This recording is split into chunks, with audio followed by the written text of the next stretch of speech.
오늘 함께 보신 본문으로 솔로몬의 성공 비결, 솔로몬의 성공 비결.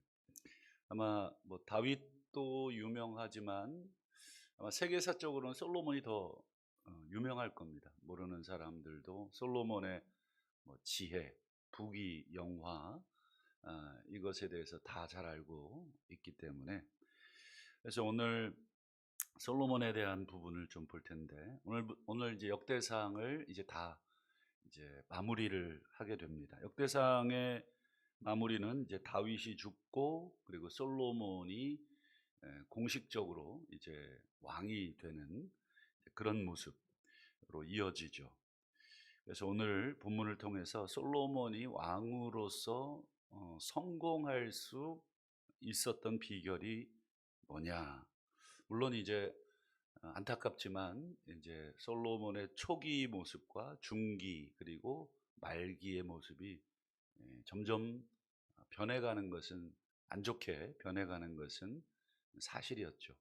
그러나 어쨌든 이 초기에 솔로몬 나라와 솔로몬 자체는 대단히 번성하고 대단히 성공한 그런 왕이었는데, 그 비결이 뭐였나, 오늘 본문을 좀 보면서 먼저 두 가지를 좀 볼 텐데요. 먼저 솔로몬이 앉은 왕위가 어떤 왕위였는가, 한번 23절 우리 앞부분을 한번 보실까요? 솔로몬이 여호와께서 주신 왕위에 앉았다. 여기 보면 여러분 표현이 조금 뭐, 이해는 되지만 뭐 굳이 이렇게까지 설명해야 되나, 보시면 그냥 솔로몬이 왕위에 앉았다 이렇게 해도 뭐 다 알아듣잖아요. 그 왕위는 하나님이 주신 왕이고, 그런데 왜 굳이 여호와께서 주셨다 요 표현을 집어넣었을까? 그 이유가 있습니다. 여러분 솔로몬이 다윗을 이어서 곧바로 왕이 되지를 못했죠. 아시는 것처럼 솔로몬이 그 솔로몬 위에 형들이 있었잖아요. 그 중에 1번 아들은 좀 몹쓸 짓을 했어요. 이복 누이에게, 그 다말에게 몹쓸 짓을 한 암논이라는 아들이었고, 둘째 아들은 뭐 아비가일의 소생이긴 하지만 성경에 그닥 큰 기록이 없어요. 그냥 뭐 조용한 아들이었는지 뭐 어쨌든 특징이 전혀 나오질 않고요. 세 번째 아들이 여러분 아시는 압살롬입니다. 압살롬, 그 큰형, 그 이복형이지만 암논이 그 압살롬의 친누이죠. 친누이에게 몹쓸 짓을 해서 이 다윗이, 아니 압살롬이 첫째 아들을 죽여버리죠. 그리고 압살롬도 이 굉장히 뛰어났지만 그 일이 이제 빌미가 돼서 어쨌든 뭐 쫓겨났죠. 그리고 나중에 아버지하고 큰 갈등을 일으키죠. 그래서 압살롬이 반역도 하고, 그 다음 아들이 아도니아라는 아들입니다. 아도니아. 그러니까 아도니아가 가만 보니까 큰 형은 비명 행사하고, 둘째 형은 뭐 별 볼 일 없고, 셋째 압살롬은 어때요? 큰 형 죽인 형제의 난의 주동자고.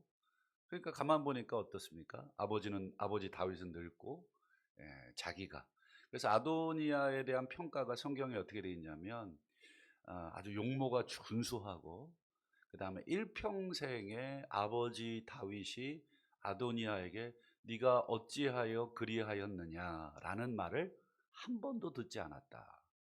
굉장히 요즘으로 얘기하면 엄친아, 아주 이 효자에다가 말 아주 잘 듣고, 뭐 누가 봐도 이 왕의 어떤 이 기품을 가지고 있는 왕자였죠. 가만 보니까 이제 뭐 솔로몬이 태어나긴 했지만, 솔로몬은 어떤 아들인지 아시잖아요. 뭐 이렇게 그, 여러분 그 다른 그 저기 아주 안 좋은 관계 밧세바를 통해서 낳은 아들이니까, 그러니까 뭐 아무래도 뭐 적통적인 면에서나 아도니아가 스스로 왕이라고 생각을 했던 것 같아요. 그래서 아도니아가 자기가 스스로 왕 위에 앉습니다. 그때 이 함께했던 소위 뭐 내란 공모자 요즘 그런 말들 심심치 않게 보게 되는데 그게 누구였냐면 평생 다윗을 모셨던 군대 장관 요압이 아도니아와 함께합니다. 야 이게 참 아이러니합니다. 그리고 또 다윗에게 여러분 유명한 떡을 주고 그다음에 그 골리앗의 칼을 내줬던 제사장 아시죠? 아이도벨 그 제사장. 요 제사장하고 군대 국방부 장관 그러니까 종교의 최우두머리와 군대의 최우두머리가 이 아도니아와 이렇게 결탁이 돼서 아도니아를 추대합니다. 다윗 왕은 한 적이 없는데 정작 왕은 한마디도 안 했는데 아도니아가 스스로 왕이 됩니다. 결국 어떻게 되냐면 뭐 다 자세히 설명은 못하지만 결국 하나님께서 막으시고 아도니아는 왕이 되지를 못하죠. 한마디로 이 왕위라고 하는 것은 아도니아처럼 뭐 자기가 뭐 자격이 있어 보이고 자기가 뭐 뛰어나 보이고 뭐 모든 면에서 뭐 평생 아버지에게 네가 어찌하여 그런 일을 하였느냐 이런 말을 한 번도 듣지를 않았다 할지라도 그런 어떤 개인적인 욕망 내가 막 하고 싶다고 그리고 또 이 쿠데타를 일으켜서 정권을 잡는다고 왕위에 오를 수 있는 것이 아니라 오늘 23절 상반절에 그 표현을 하는 것입니다. 솔로몬이 여호와께서 주신 그 왕위에 오르는 것입니다. 왕위라고 하는 것은 인간이나 어떤 다른 것에 의해서 주어질 수 있는 것이 아니라 철저하게 하나님께서 주셔야만 가질 수 있다 하는 것을 보여주고 있는 것이죠. 그러면 두 번째로 우리가 생각해 볼 게 하나님이 주신 왕위에 앉게 되면 그걸로 끝인가? 그걸로 모든 것을 다 이룬 것인가? 그 다음이 더 중요합니다. 우리 23절 우리 다음 번을 보시죠. 자, 왕위에 앉아서 솔로몬이 그 다음 보세요. 23절 중간쯤 보면 왕이 되어 형통하니 이렇게 되어 있습니다. 왕이 되어 형통하니 이거를 영어 성경에서는 이렇게 번역을 했어요. 그가 왕이 되어 성공하였다 이렇게 되어 있습니다. 왕이 되어서 성공적이 되었다. 여러분 왕이 되어 형통했다, 왕이 되어 성공적이 되었다 이게 무슨 뜻일까? 왕이 되어서 잘 나갔다 또는 잘 다스렸다, 뭐 나라가 뭐 부강해졌다 뭐 이런 뜻인가? 물론 잘 나가기도 했고 부강해지기도 했고 뭐 여러 면에서 국토나 뭐 다 확장이 되긴 했지만 과연 그런 뜻인가? 이 형통이라는 단어, 이 히브리어의 이 형통이라는 단어가 또 어디에 쓰였냐면 여러분 시편 1편에 보면 복 있는 사람은 악인의 꾀를 따르지 아니하며 죄인의 길에 서지 아니하며 오만한 자의 자리에 앉지 아니하고 이렇게 돼 있잖아요. 그 다음에 이 3절에 볼까? 시편 1편 3절을 보시면 복 있는 사람을 이렇게 묘사합니다. 그가 하는 모든 일이 다 형통하리로다. 복 있는 사람은 하는 모든 일이 형통한다. 그러면 이 복 있는 사람은 손대는 사업마다 잘 되고 뭐 자식들 잘 되고 뭐 무병장수하고 뭐 이런 뜻이냐? 여러분 어떻게 생각하세요? 이 형통이라는 단어, 히브리어에서 이 형통이라는 단어가 과연 그런 뜻이냐? 우리말로는 뭐 형통하십시오 그러면 약간의 그런 의미가 있지만 물론 이 단어에도 그런 뜻이 있긴 하지만 더 근본적인 뜻이 이 성경에는 감춰져 있는데 요 1장 3절을 읽었는데 그 앞에 시편 1편 2절을 한번 읽어볼까요? 여러분 형통하려면 조건이 있습니다. 오직 여호와의 율법을 즐거워하여 그 율법을 주야로 묵상하는 자로다.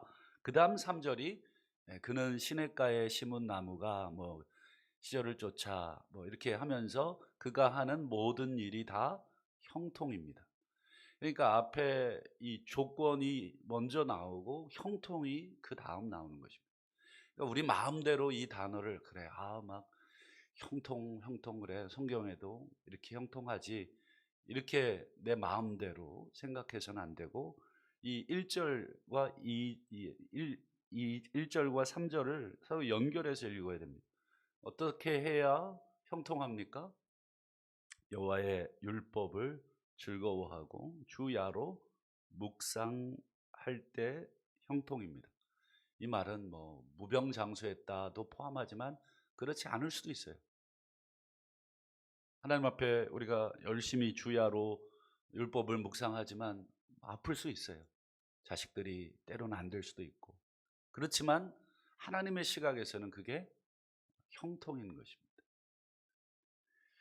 그래서 아버지 다윗도 아들 솔로몬을 위해서 여러 가지를 기도하잖아요. 그런데 다윗이 솔로몬을 위해서 집중적으로 기도했던 내용은 딱 한 가지예요. 뭐 취직되게 해주시고 결혼하게 하시고 손주 잘 나게 하시고 뭐 사업에 뭐 형통하게 해주시고 이런 것도 기도했을지는 모르겠습니다만 사실은 성경엔 그 기록은 없습니다.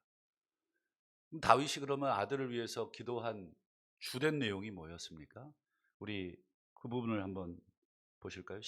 역대상 29장 19절을 우리 어저께 본 부분이죠. 어제 다윗이 솔로몬을 위해서 뭘 기도합니까? 하나님 내 아들 솔로몬에게 정성된 마음. 이게 무슨 뜻이냐면 흐트러지지 않은 마음입니다. 마음이 막 나뉘지 않는. 야고보서에 보면 너희들이 두 마음이다. 이게 그러면서 간음했다. 하나님 앞에 이 마음 막 나뉘어져 가지고 때로는 막 여기에 의지했다가 여기에 때로는 하나님 의지하는 것 같다가 하나님은 때로는 또 다른 거 의지하는 것 같다가 막 왔다 갔다 하지 마라. 온전한 마음, 정성된 마음, 흐트러지지 않는 마음을 주십시오, 하나님. 그리고는 뭐라고 합니까? 주의 계명, 권면, 율례를 지켜 이 모든 일을 행하게 하옵소서. 아버지가 아들을 위해서 했던 기도의 핵심은 뭐냐면 하나님을 향한 그 마음이 흔들리지 않게 하시고 하나님의 계명, 권면, 율례를 지켜서 살아가는 인생이 되게 하옵소서. 여러분 왕위를 물려줬으니까 얼마나 걱정이 많겠어요. 이 아들이 잘 다스릴 수는 있을까? 모든 대신들이 잘 따를까? 그 중에는 또 반대하는 아도니아와 같은 그 형 아도니아와 따르는 요압 그리고 제사장 무리들이 막 어떻게 보면 쿠데타를 일으키고 반대하고 있고 막 이런 상황이잖아요. 뭐 저 같으면 뭐 리더십 주시고 뭐 영권, 물권 뭐 다 허락해 주셔서 하나님 뭐 아버지니까 더 그런 마음이 있겠잖아요. 아버지잖아요. 그러니까 저도 우리 자녀들 위해 새벽마다 기도하는데 뭐 요 기도에 비추어 보면 참 부끄러운 기도를 참 많이 하는데 다윗이 기도했던 건 딱 여러분 복 있는 사람은 여호와의 율법을 즐거워하고 그 율법을 주야로 묵상하여 순종하는 자 그가 하는 모든 일이 형통한다. 딱 그 기도를 한 것입니다. 그러니까 솔로몬이 왕이 되어서 형통했다는 이 표현은 야 왕이 돼서 잘 나갔구나 잘 다스렸구나 나라도 부강해졌구나 뭐 여러 가지로 국력이나 국민 개인 소득도 올라가고 경제도 부흥시켰구나. 물론 그럴 수도 있지만 그런 뜻이 아닙니다. 이 말은 솔로몬이 왕이 되어서 하나님 말씀대로 잘 순종했구나 이런 뜻을 표현한 것입니다. 여러분 왕의 첫 번째 임무는 그리고 두 번째 임무는 세 번째 임무는 무엇입니까? 여러분 신명기 이제 보면 왕이 돼서 하지 말아야 될 것과 해야 될 것이 분명하게 기록되어 있잖아요. 하지 말아야 될 것, 군사력 절대 키우지 말아야 해요. 여러분 말이 됩니까? 요즘 국가를 다스리는데 군사력이 여러분 얼마나 중요합니까? 지금 전 세계가 막 미국의 이 정책에 숨도 못 쉬고 있잖아요. 그렇게 할 수 있는 이유가 뭐예요? 절대적인 군사력을 가지고 있어요. 천조를 씁니다. 천조. 1년에. 예. 천조. 우리나라 예산이 500조인가 600조인데 그거 한 2배 정도 군사력에만 쓰는 나라예요. 전 세계에 항공모함을 띄워놓고 항공모함 한 대에 따라다니는 이지스함이 몇 대입니까? 그거 1년에 운영하려고 그러면 아마 우리나라 예산만큼 쓸 거예요. 거기다가 뭐 그런 나라가 지금 뭐 엄청난 힘을 자랑하잖아요. 다들 숨도 못 쉬고 있어요. 울며 겨자 먹기로 지금 받고 있을 수밖에 없는. 근데 왕이 되면 군사력 늘리지 마라. 그리고 아내를 많이 두지 마라. 이거는 뭐, 색을 밝히지 말라 그런 뜻도 있겠지만 그런 뜻이 아닙니다. 이것은 외교적으로 자꾸 이 사람 저 사람 네 편 만들지 말라 이런 뜻입니다. 왕이 되면 뭐부터 해야 됩니까? 예, 말씀의 등사본을 필사해 놓고 그거를 옆에다가 도라는 거예요. 아예. 그리고 계속 읽어야 된다. 성경을 계속 읽어라. 여러분 눈이 빠지도록 읽고 정말 힘들 만큼 읽고 그리고 하나님으로부터 무엇이 선이고 무엇이 악인지를 계속해서 교육을 받지 않으면 결국 인간의 이 기준에 의해서 선과 악을 판단하여 오류를 일으킬 수 있다. 그게 여러분 솔로몬이 왕이 되어 형통했다는 뜻입니다. 솔로몬이 초기에는 그렇게 했어요. 잘했어요. 아주 형통하게 잘했습니다. 그랬을 때 어떤 결과를 얻게 되냐? 우리 그것도 두 가지만 보고 말씀을 맺겠습니다. 우리 23절 하반절 첫 번째 결과. 솔로몬이 왕이 되어 하나님의 말씀에 순종하고 말씀대로 살려고 했을 때 온 이스라엘이 솔로몬의 명령에 순종했다. 굳이 막 이렇게 막 백성들을 막 휘어잡으려고 하지 않아도 왕 자체가 하나님 앞에 말씀에 순종할 때 백성들은 자연스럽게 왕의 명령을 따라가게 됐다. 요즘 대한민국 대통령이 뭐 참 탄핵을 당하는 참 뭐 짧은 인생 가운데 이렇게 탄핵을 자주 당하는 참 이런 일들을 보게 될 줄은 꿈에도 몰랐는데 그 이유가 뭐겠습니까? 대통령이 법 위에 있는 존재가 아니라 대통령도 법 아래에 있는 존재다. 결국 법을 지켜야 대통령으로서의 직무를 수행할 수 있다. 지금은 왕정 시대가 아니기 때문에 지금은 민주공화정이잖아요. 그렇기 때문에 대통령도 이 통치 국가를 다스리는 국민들의 의해서 만들어진 법 아래에 있다. 여러분 인간 통치자도 인간이 만든 그 모순 덩어리의 법이지만 그 법의 통치 아래 있어야 되듯이 하물며 여러분 이 하나님께서 세우신 지도자는 어떻습니까? 더욱 하나님의 법 아래 있어야 된다는 것이죠. 그러면 나머지 일들은 하나님께서 이끌어 가신다. 이게 통치의 원리입니다. 원리. 그래서 여러분 솔로몬이 하나님의 말씀의 통치를 받을 때 어떤 또 결과를 받느냐. 두 번째 결과 우리 25절을 볼까요? 여호와께서 솔로몬을 모든 이스라엘 목전에서 크게 심히 크게 또 왕의 위엄을 그에게 주사 그전 이스라엘 모든 왕보다 뛰어나게 하셨더라. 그 아버지 다윗도 그 미친 거죠. 사실상 표현대로 하자면. 그리고 왕의 위엄 그리고 솔로몬이 심히 크게 했다. 이건 솔로몬 개인의 어떤 영광만을 의미하지 않겠죠. 우리 미리 한번 보자면 역대하 1장 1절을 한번 보시면 솔로몬의 왕위가 견고하여 가고 왕위 뭐 병마를 많이 뒀어도 아니고 외교적으로 막 정략 결혼을 통해서 막 외교력을 확대시키는 그런 그런 것의 결과로 왕위가 견고해진 것이 아니라 뒤에 보세요. 그의 하나님 여호와께서 함께 하셨다. 이게 아까 말한 형통 찰라흐라고 하는 이 히브리어입니다.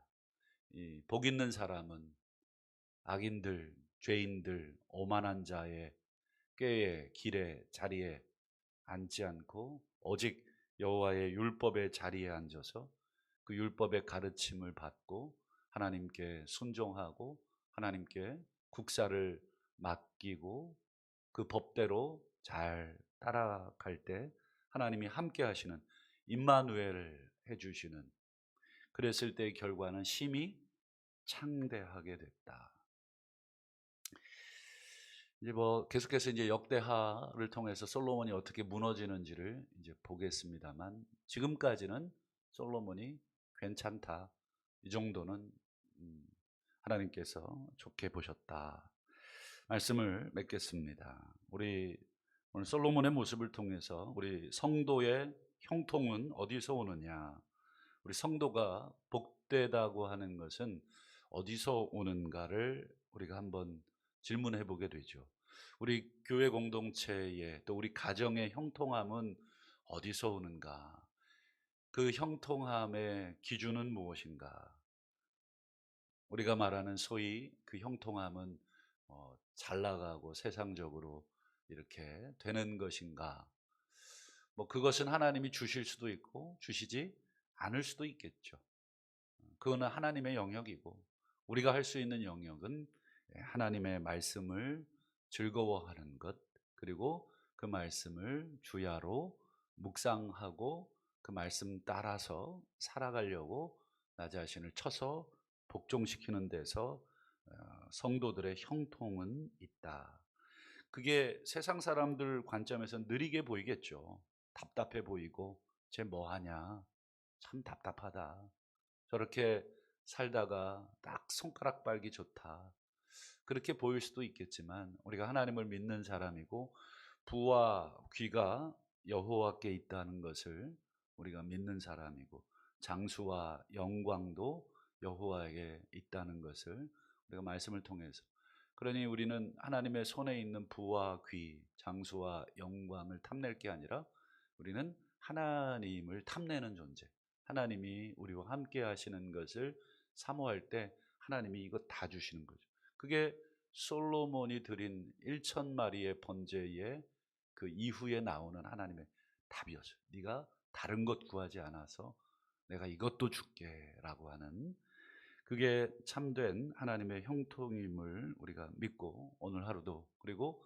남아있는 모든 우리의 삶도, 또 우리의 가정도, 또 우리의 교회도, 우리의 자녀들도 정말 하나님 앞에 형통하시는 그런 인생 다 되시기를 주님의 이름으로 축원합니다.